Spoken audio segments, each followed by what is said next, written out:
Good afternoon.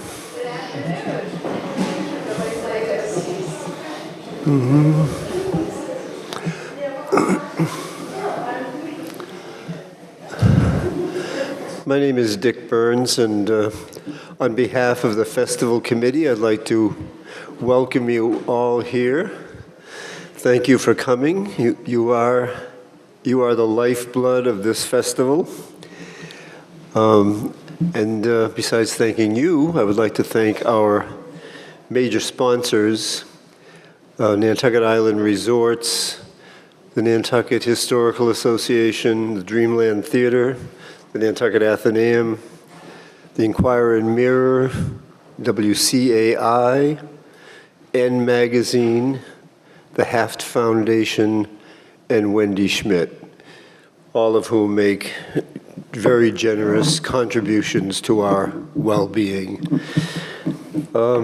I'd like to tell you that Andrea Cohen, who's going to be reading this afternoon, will be signing books after the event over in the alcove. And also, before you leave after the event, we'd love it if you would avail yourself of the comment sheets that are available and fill those out so that we can apprise you of our doings for the rest of the year. And we'd also like to ask you to consider making a donation, since donations are, once again, the thing that keeps us going. Please silence your mobile phones, and I think that's all the housekeeping info I have. So without further ado, I will turn the proceedings over to Wynn Cooper, who is a member of our Authors Advisory Board and a former presenter here from the first year of the festival. Wynn Cooper.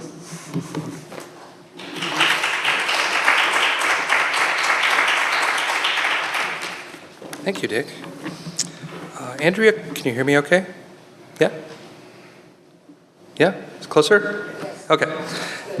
Andrea Cohen's poems have appeared in The New Yorker, The Atlantic Monthly, Poetry, The Threepenny Review, and many other magazines. She's the author of 5 poetry collections, most recently Unfathoming, which came out earlier this year. She directs the Blacksmith House Poetry Series in Cambridge, the Best Such series in Boston, I believe, Greater Boston, as well as Writer's House at Merrimack College. Andrea's poems get straight to the point. No wasted words, no tangents, no language that feels as if it's coming from the mouth of someone in love with the sound of their own voice. Rather, her poems are full of wonder, emotion, and childlike insight, as if she's showing us things most adults can't see. They're also full of transformations, as in her poem Ladder, in which a heart can become a bird.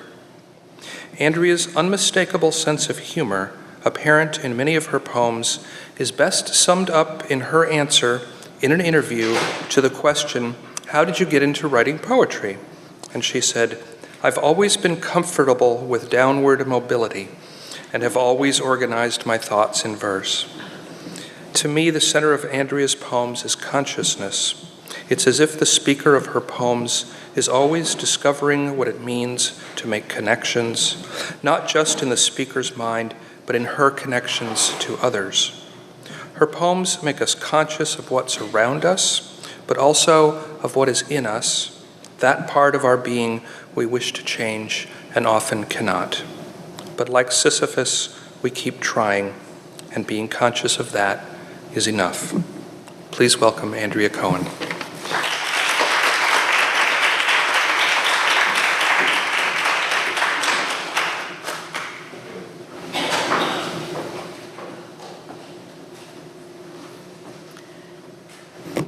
Can you hear me? Hopefully that's a good thing. thank you so much for that kind introduction, Wynn, and thank you, Dick, and everybody else who is putting all of this together. I have to say, it feels a little like upward mobility to me since I got here yesterday, but I know it won't last. I want to jump in. I'm going to read some new poems, and I'll read one tiny one from this morning, because it's sort of, I think, what Wynn was talking about with some of what my poems do. Diaspora. I carry everything my people lost. That's it. That's all there is, yeah. So in the car with the theoretical physicist, it's hard to hear her, not because she's theoretical, but because of the dark matter between us. What takes up space but won't engage with light. My jacket's black, she says, tugging on it, because it absorbs light. My muffler is loud, and our being here together or anywhere, highly unlikely. Now she's on a plane. Now I'm at a table in Madrid. People are always leaving.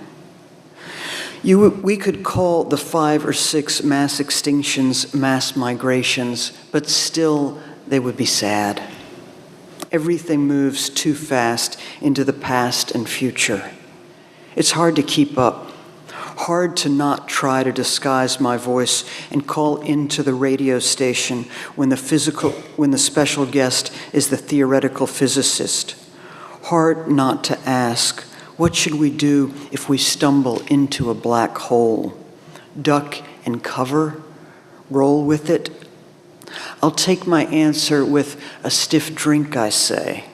And she laughs, which may be the only response adequate to all this falling. So I should say that the theoretical physicist is very real, and it's Lisa Randall, and I was very intimidated about driving her from an event at Merrimack back to Cambridge, and we talked about poetry, and it was fine. On divinity. I believe in divine intervention.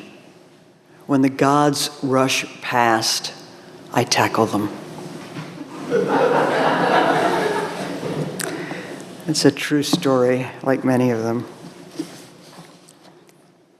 Major to minor. Trains jump tracks, and people from steep trestles leap. But mostly, it's the subtler shifts that hit us hard. The key to the city, not quite fitting. The epiphany of twin beds where there was one, like 2 icebergs, no July knows what to do with.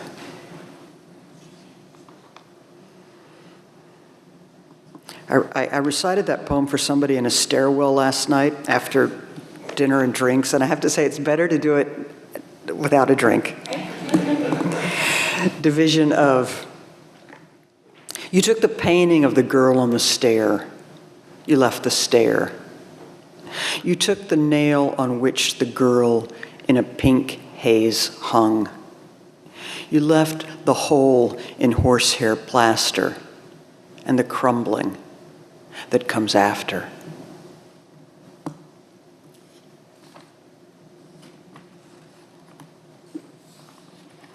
Declarative. I give you broken things so you won't ask, will this break? It all breaks. I said that with a smile. It's like when we learned that Ray Finney had died when I was a kid. He was the tennis coach. I had to tell my mother with a smile. Anyway, more than you need to know. This is to the woman going up the escalator at Columbus Circle at 5:30 last evening. You were holding a fortunate orchid. I was not the slob standing beside you. I was the slob behind, one who'd live happily on half an ice cube now and again to ascend once to a blue moon with you.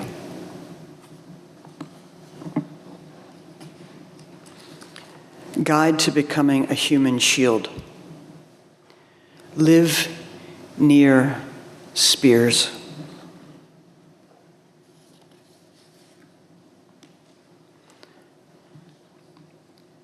Registry. They asked for what they'd need: 1 cup and 1 plate. One day whose stunt double would be night, and 2 miner's lights, for when each was lost to the other.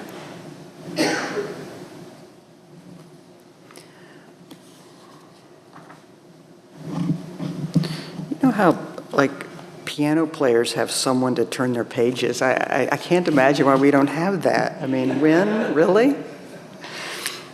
First love. She was always leaving the dark on.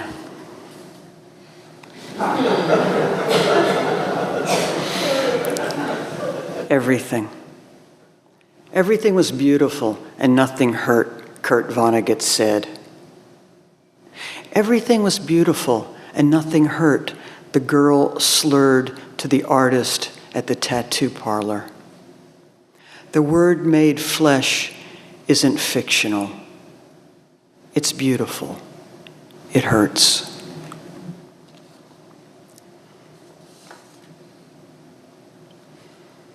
Establishing shot. The entry wound by which I knew you.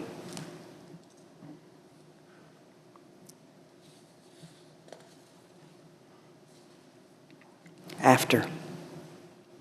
After the accident, we had the phrase, after the accident. Also this, before the accident. We had a drawer marked before and after. And after and before happenings, we'd add atrocities and incidents and the wild asters someone before and after keeps leaving.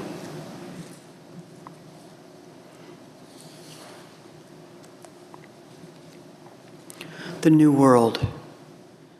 See something. Slay something.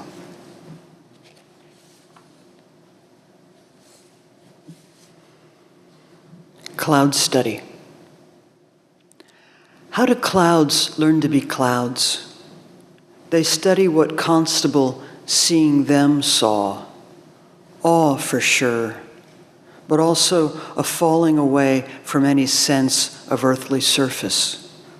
Zero horizon. Skying, he called his 100 sketches. Think of the great Walendas stretching netless above gorges. A cloud learns not to look down. I grew up in Atlanta, and I think it was at Tallulah Gorge that one of the Walendas came to walk across. And I believe I have created a memory that I was there watching it. In my memory, he does not fall. And I think in real life he didn't fall, but I really was not there.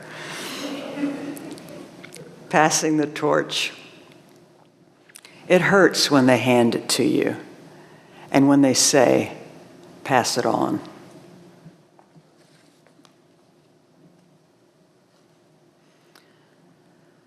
Self-portrait with eraser. I drew the eraser first because I knew it better than I knew myself, and because it had been around the block before me, and because it would, after having its way with me, rub up against everything I'd ever loved. These are sad poems. Oh, and then we come to one written the morning after the election. I can only imagine that this will be cheery. The title is a giveaway toward that, after the end. Listen, there were other ends, other reckonings. There were other one-size boots, one kick fits all. There were other dark days no night could mirror.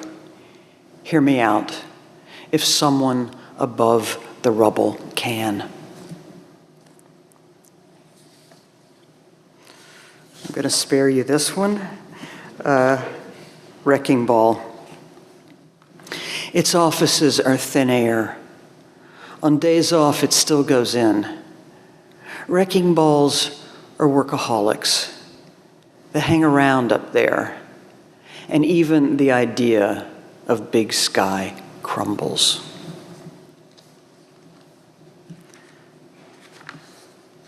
And then I'm going to read some poems from this book because it has a pretty title.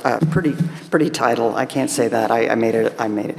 I did make it up, actually. Kind of the word. I couldn't call the book Lit because Mary Carr has a book, a drinking memoir, called Lit, and there's not a lot of drinking in this, so it's called Unfathoming. There's a reason, but it doesn't matter. You'll get to it. This is called String. It is pretty, though. My friend Jean designed it. Buy it just for the cover, really. This is called String Theory. It's not that complicated. String exists. It bundles beats or quartets together. Why should this be controversial? Because strings fray. They tangle. Because without thinking, I'm twisting my one string into a noose-shaped heart.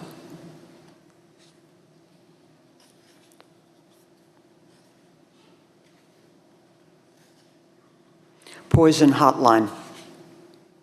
It's got one operator and two numbers. One harried taker of incoming whose job it is to listen and sound unalarmed, to first do no harm by recalling which number a caller at the end of her tether has called. One number offers antidotes for poisons taken mistakenly. The other instructs how to bake a bundt cake with hemlock. Keeping it straight is a lot to ask of one insomniac who on quiet nights dials one number from the other, taking turns as a certain injured party, practicing for when he gets back to the dark, still house and talks himself through it.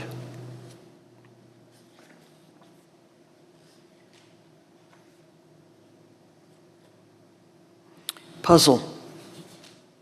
You can make a puzzle from anything. Just cut stuff up. An hour, an echocardiogram. Rearrange the pieces. Pour yourself a rainy afternoon, a blouse by the sea. Sit at a table by a picture window.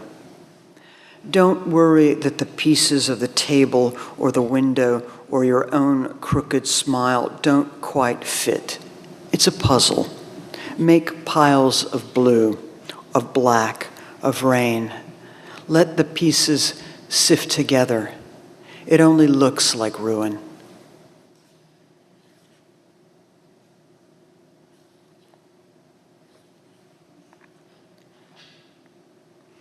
Outage.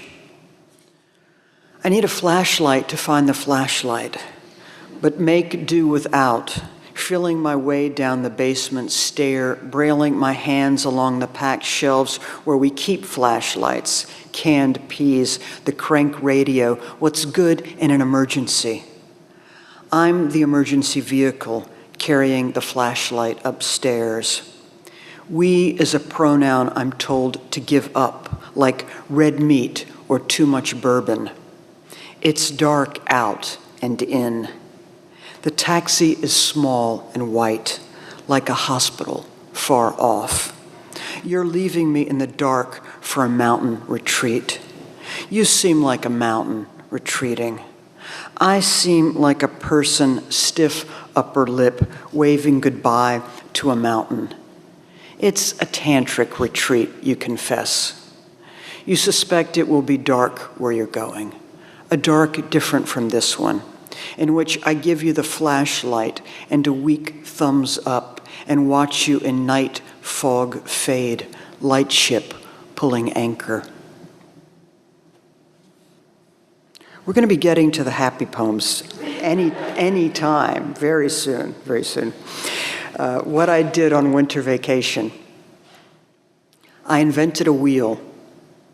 It wheeled itself away. I invented another, with much fanfare and much the same outcome. I'd invent mass production, but I couldn't bear their mass migration.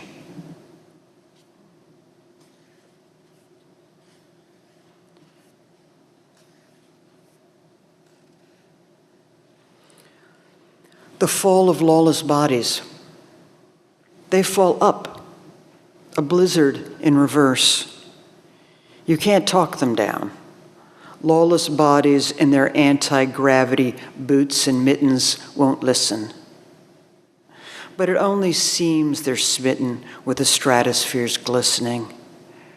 Really, it takes all their lawlessness not to fall backwards. To lose you twice might break them.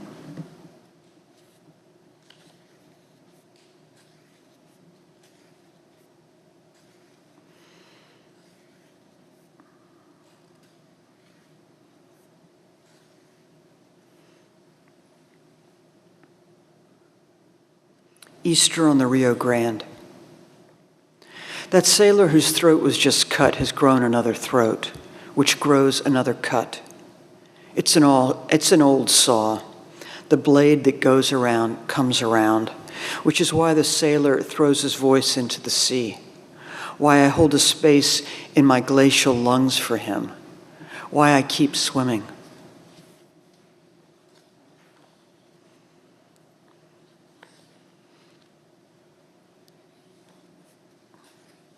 I actually do make a list of what to read, but I just feel so madcap that I'm changing my mind.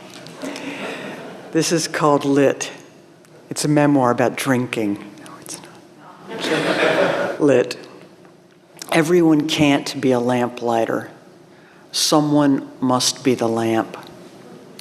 And someone must, in bereaved rooms, sit, unfathoming what it is to be lit.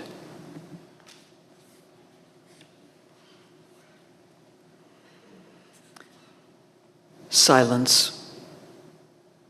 Not an absence of blackbirds singing, but an abundance of blackbirds listening.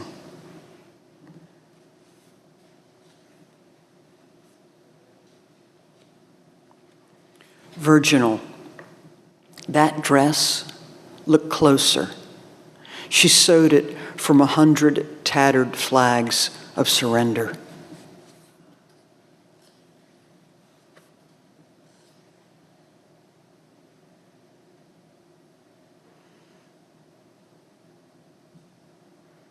Slow thinker. Audiences love the slow thinker, not the frozen Rodin, but the flesh and bloodied one, the tragedian in drag who gets kicked in the rear and hits the pause button before bawling. Timing is all in wowing the crowd. Cry when you see the kick coming or the moment the steel toe reaches you and you lose them. Abuse, to be humor, must come with a lag, as if the pain were paid for on installment, as if the pain came not from the kick, but from the slow boil of mulling it over. Buster Keaton was a genius of slow thinking. He did his own stunts, including a 17-year stint as a kid getting kicked on stage by dear old dad. Back then, they called the shtick vaudeville, before Buster and his mother called it quits, leaving Pop to drop kick dead air, which got laughs at Charlie Brown, but not for Potter Keaton. Buster, deadpanning, lived to make every man think he'd laughed at someone else, until thinking a little longer on the sad sack, trying to build a house inside a tornado, until the anesthesia of the heart wore off and every man saw himself stumbling on.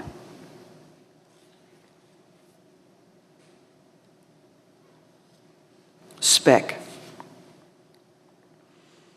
Everybody gets built this way. Then you wait to see who moves in. It should be everybody gets built this way. Sorry. That makes more sense that way. Yeah. What I heard. She was talking about Akhmatova and Mandelstam, how there was only one egg, which she gave him. But what I heard was one ache. There was one ache, and they shared it. That was from a reading that Jean Valentine gave, and I misheard her, which is where a lot of poems come from. You could be mishearing this and hearing something really great. Let me know afterwards. Station. If you'd asked as we sat in a spring rain of racing blossoms at the station, who do you love? I'd have said, I love the you already on the train. But that's a you who didn't ask. I loved her too.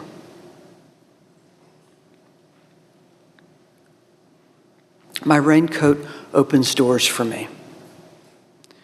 It holds a door open above my head. It's a door into the sky. The raincoat enters before me as a man through revolving doors at the Waldorf Astoria enters the past. My raincoat can say, I love you more than technically possible or wise in pinecone and French, in dialects of people not yet invented. It says this in the language of smashed lamps, and presto, the light reassembles itself. There is another door and another, and there's only one me and one raincoat and the peonies of doors that keep opening.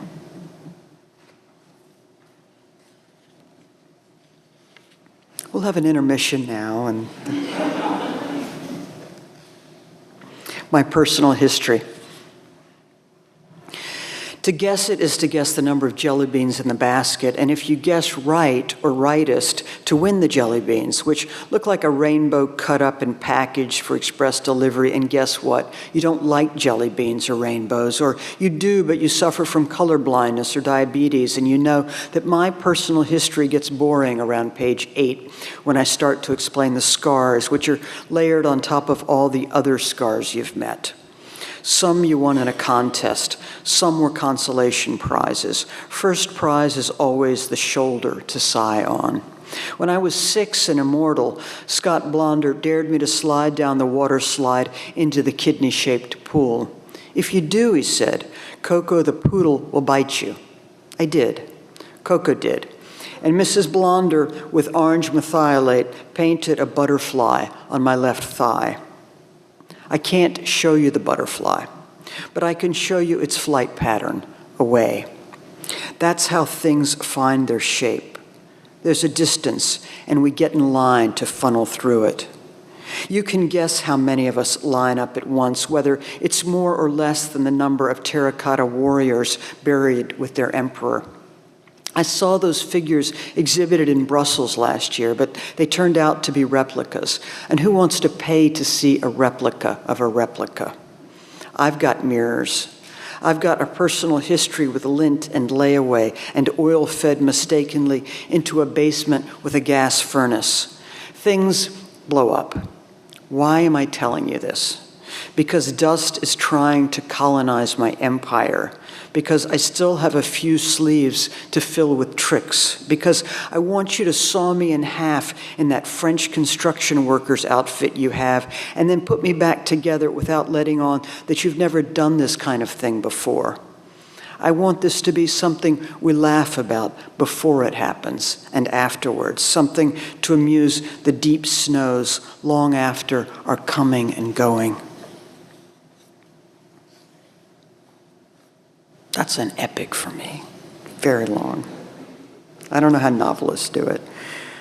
This is called Overloaded. For Edward Hogan, Yelena Lisevich, and Konstantin Lisevich. Overloaded. It would have sufficed to say our names, the name of the lake, of those we leave behind. Yes, we took too much. Lunch, each other. The boy's toy bunny, the idea of traveling the stretch we didn't know Thoreau called a wild-looking sheet of water, a wilderness he crossed barely with Penobscot guide in an eggshell of birch vessel. By now, you've guessed how this ends. The overturning, the numbing churning. That the canoe was overloaded, as the newspaper states, is true, but to say so makes us seem more culpable than human. Who among the living pushes off without surplus, without the abundant conviction of paddling back?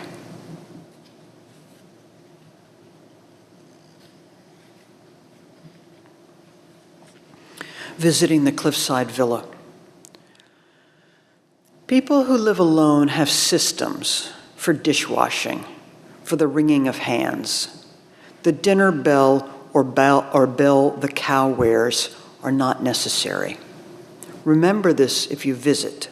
Remember when he stands not ungallantly on the Brancusi limestone chair hanging the mosquito net above the bed. Remember when he clasps the lace mesh to his chest as if it held some slender bride. Try not to forget how he harvests the orange orchard single-handed, how he lets what he can't sell or eat under lock and key in the stone cellar rot.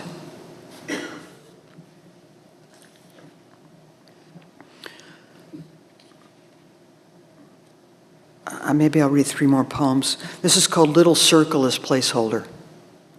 And I can say that the John in here is the poet and writer John Scoyles, and this is from Truro, in Cornhill Beach in Truro. Little Circle as Placeholder. Andrea, I hear, as I'm running near the sea and see John running toward me, bulldog in tow. I don't know, he says, if you've met Zero, motioning to the dog and the black spot on his back, asking, what else could I call him? Spot, I think, as Zero trots off, as John and I run after, calling the squat dog back as he scrambles up dunes through Rosa Rugosa. You could call him Lorenzo or Zach, call John Igor or me Lavinia, and still not scrub the targets from our backs.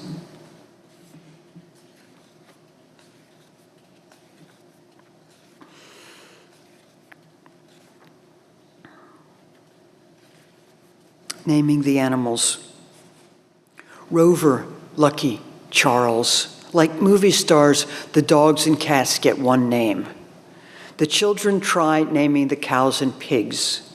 Best not to, we say, not explaining the logic of attachment and slaughter. In Warsaw, we're on a first-name basis with the dead.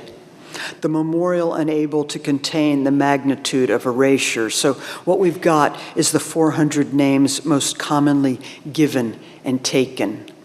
Hannah, Alter, Malach. It's 1988. I'm standing inside the monument made to represent an open train car. The cars that took Oscar and Edda and Abel from the Umschlagplatz opened their doors to Treblinka. It's winter. I'm writing the names in a notebook I'll lose somewhere over the Atlantic. But the names aren't lost. Eliyahu, Rita, Selena. It's taken me 25 years to know what to do. Say them. Simcha and Reuben and impish Pincus, just beginning to name his animals. And I will read one more poem and thank you all for being here. Isn't true love wonderful? And I got to read this, I think, with Robert at another reading. I think it was the day after I'd written it. So thank you for being here, Robert and Ellen. Isn't true love wonderful?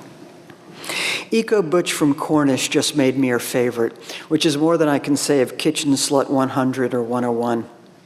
Eco-slut might be the one for me, and because of the wonders of wondering, I can click on pixels of my affection all night and see their private peccadillos rise beneath my touch. One likes fisting, another vanilla ice cream licked from her hair. Where do people come from? Where do they get fetishes for tomboys and stilettos? I don't know what I like until I've seen it on a pillow 300 days in a row. It's okay to wash the pillowcase, as long as it spins in counterintuitive ways. We all have idiosyncrasies, if not mates. My not mates are many, and we share so much. Birth month, love for loose-fitting modifiers, close-ups long on soft focus. Most employ the selfie, which shouts how alone they are, unless you count vitamin supplements and hair gels on bathroom counters. Context matters, and in a finite you and me verse, I need to hurry and admit I love you. And how does anyone repel out of herself into another without grave risks? You have a habit of tilting your brain back with a question. You have a body with windows and doors, and once you left the lights on in there, the way people in Amsterdam in tall, slender houses on sleepy canals will, without draperies, a kind of invitation, a way of saying, I have nothing to hide. I appreciate now how you take the long way from A to A. How you believe Z or hyacinths or maps to crumbled places may figure into it. I'm trying to articulate my lack of attraction to people trying to do things. Would you like to love me without trying? That's an abstract proposition that ought to come with an airline ticket and an overhead compartment. I want to go away with you so we can come home together, so we can stand at passport control and have the man in the glass booth glance from our papers to the clock on the wall back to us and ask, as the maitre d' once did to my first sweetheart and me at the Lark Supper Club outside of Iowa City in 1985, isn't true love wonderful? It is. And after the man waves us on toward the carousel, after we claim our suitcases and the beagle named Rex, trained to sniff out heroin and pears and illicit French cheeses, makes a beeline for me, unbidden, I'll unzip myself, letting all my light for anyone in this dark world to trip over. Thank you.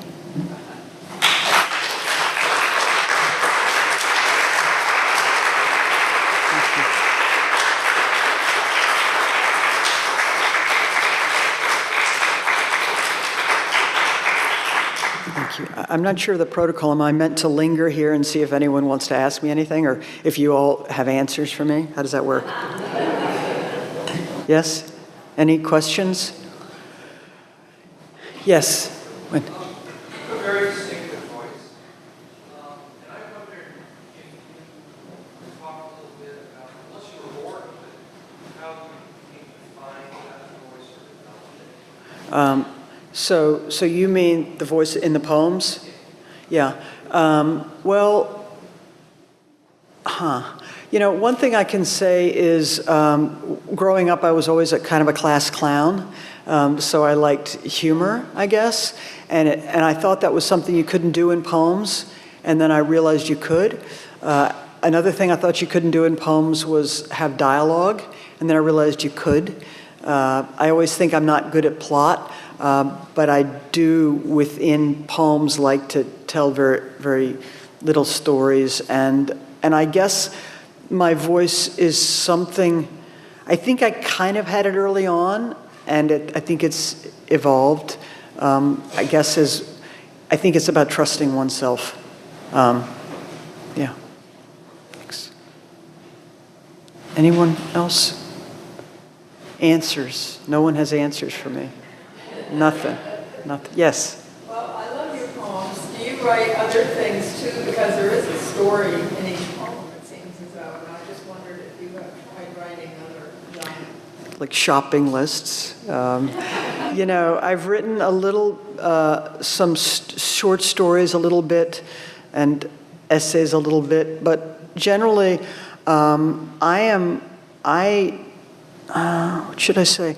I think normally when I have ideas and I think this would be good as a play or as a story, I generally find a way to make a poem out of it, and it's a lot faster. So, yeah. I like them. Thank you. Thank you. Thank you. Thank you all for being here. Thanks.